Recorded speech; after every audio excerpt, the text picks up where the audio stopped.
দেখছেন কলকাতা টিভি, ভাস্বতী রয়েছে আপনাদের সঙ্গে। শুরু করছি চারটে চারদিক। আর শুরুতে যে খবরে নজর রাখবো, সংসদে আম্বেদকর ইস্যুকে সামনে রেখে বিক্ষোভ পরিস্থিতি। সংসদের বাইরে রীতিমতো ধস্তাধস্তি বিক্ষোভ পরিস্থিতি তৈরি হয় এবং দীর্ঘক্ষণ এই বিক্ষোভ চলে। আম্বেদকর ইস্যুতে সংসদের বাইরে বিক্ষোভে বিজেপি কংগ্রেস বিজেপি সাংসদদের মধ্যে ধাক্কাধাক্কি, রক্ত ঝরল বিজেপি সাংসদের। এবং বিজেপি নেতৃত্বের যেমনটা অভিযোগ, বিরোধী দলনেতা রাহুল গান্ধী এক সাংসদকে ধাক্কা দিয়েছিলেন এবং সেই সাংসদই ওই বিজেপি সাংসদের গায়ে গিয়ে পড়েন। আর তারপর থেকেই বিক্ষোভ পরিস্থিতি চরমে ওঠে।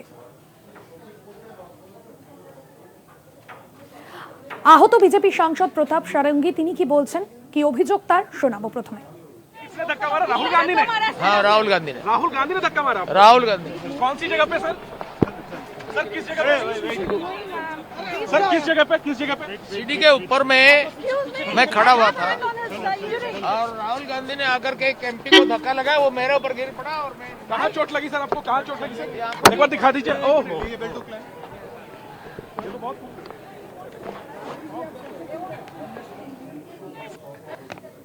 কেন্দ্রীয় স্বরাষ্ট্রমন্ত্রী অমিত শাহর আম্বেদকর মন্তব্য নিয়ে সংসদের অন্দরে সরকার এবং বিরোধীদের মধ্যে যে সংঘর্ষ পরিস্থিতি তৈরি হয়, রাহুল গান্ধী সাংসদ তিনি ঠিক কি বলছেন, শুনুন।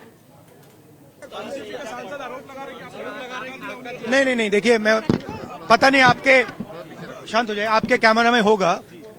ये पार्लियामेंट की एंट्रेंस है, इसमें मैं अंदर जाने की कोशिश कर रहा था तो बीजेपी के एमपी जो थे वो मुझे ऐसे रोकने की कोशिश कर रहे थे, धकेल रहे थे और मुझे धमका रहे थे, तो वो हुआ है।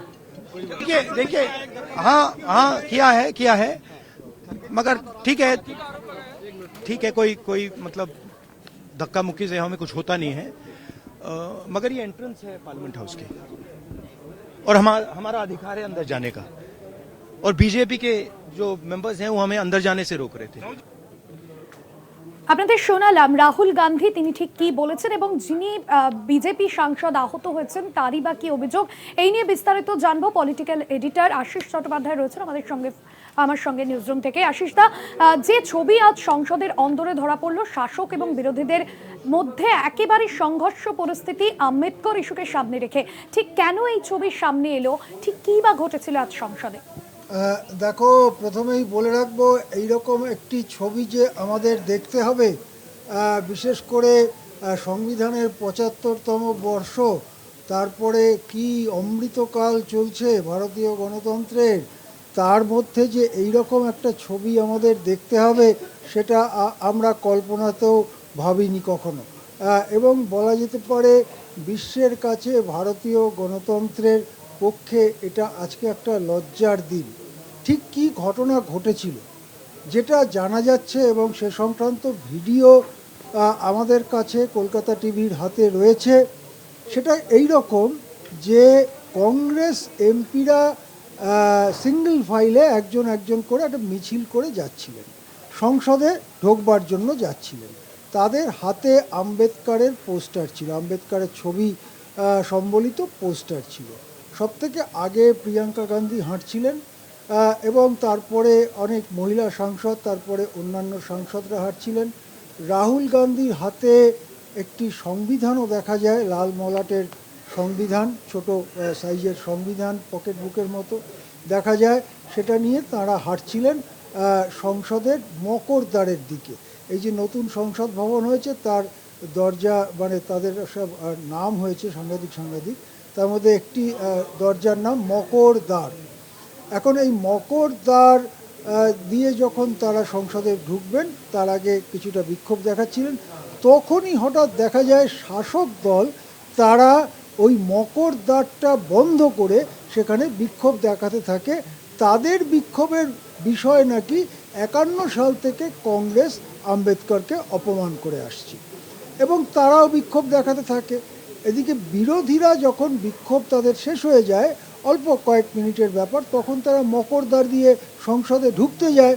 যখন ঢুকতে যায় তখন বিজেপি সাংসদরা তাদেরকে আটকে দেয়।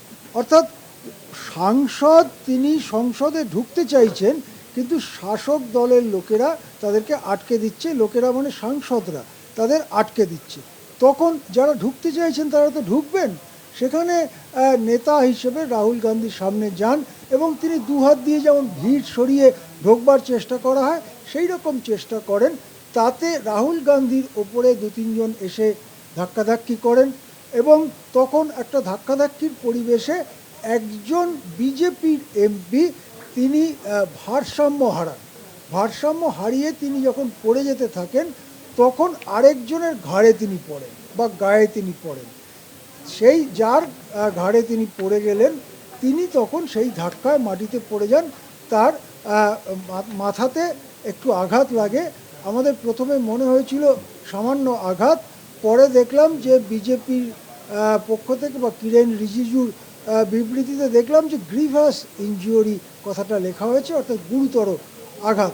আরও একজনের নাম লেখা হয়েছে এমপি, তারও নাকি গুরুতর আঘাত লেগেছে। এরপরে এই ধাক্কাধাক্কিটা কিছুক্ষণ হয় এবং তারপরে উভয় পক্ষই গিয়ে লোকসভার স্পিকার ওম বিড়লা এবং রাজ্যসভার চেয়ারম্যান জগদীপ ধনখড়কে অভিযোগ জানান।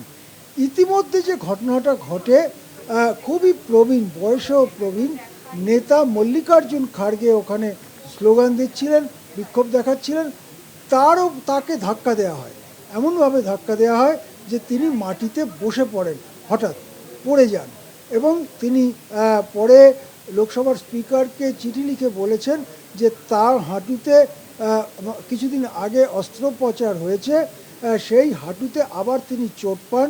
তারপরে অন্য বিরোধী সাংসদরা একটি চেয়ার জোগাড় করে কোনো রকমে তাকে তুলে সেখানে বসান এবং তারপর তিনি খুঁড়িয়ে খুঁড়িয়ে সংসদের মধ্যে প্রবেশ করেন এবং সেই চিঠি লিখে সেটা লোকসভার স্পিকারকে দেন।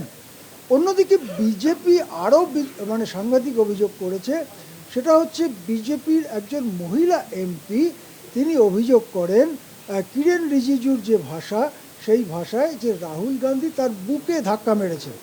আমরা এই মহিলা এমপির নাম বলছি না, জানি আমরা বলছি না, এবং সেই অভিযোগ তিনি সংসদের ভেতরে করেন। সংসদের ভেতরে করার পরে রাজ্যসভার চেয়ারম্যান নাকি এরকম মন্তব্য করেছেন যে এটা নিয়ে চর্চা হবে বা খোঁজ খবর নেওয়া হবে, দেখা হবে, এই রকম ঘটনা ঘটেছে। ইতিমধ্যে সংসদের বাইরে থানাতে রাহুল গান্ধীর বিরুদ্ধে এফআইআর হয়ে গেছে। সংসদের ভিতরেও রাহুল গান্ধী এবং বিরোধী সাংসদদের বিরুদ্ধে নানা চিঠিপত্র লেখা শুরু করে দিয়েছে বিজেপি। এই রকম একটি ঘটনা সংবিধানের ৭৫তম বর্ষ নিয়ে যখন সংসদে এত চর্চা চলল, তার মধ্যেই এবং আম্বেদকরকে এই রকম অপমান, এটা অকল্পনীয় ছিল। গোটা বিশ্বের সামনে বিশ্বের বৃহত্তম গণতন্ত্র যেটাকে বলা হয় সংখ্যার দিক থেকে, ভোটার সংখ্যার দিক থেকে, তার কিন্তু লজ্জায় মাথা হেঁট হয়ে গিয়েছে। হ্যাঁ, একদমই সঙ্গে থাকুন আশিসদা। যে বিষয় আমরা আজ দেখলাম একেবারে সংবিধানের ৭৫তম বর্ষে এবং এই ছবি সংসদের অন্দরে শাসক বিরোধী যে সংঘাতের ছবি সামনে আসলো, আম্বেদকর ইস্যুকে সামনে রেখে বিক্ষোভ পরিস্থিতি তৈরি হলো বিজেপি ও কংগ্রেসে।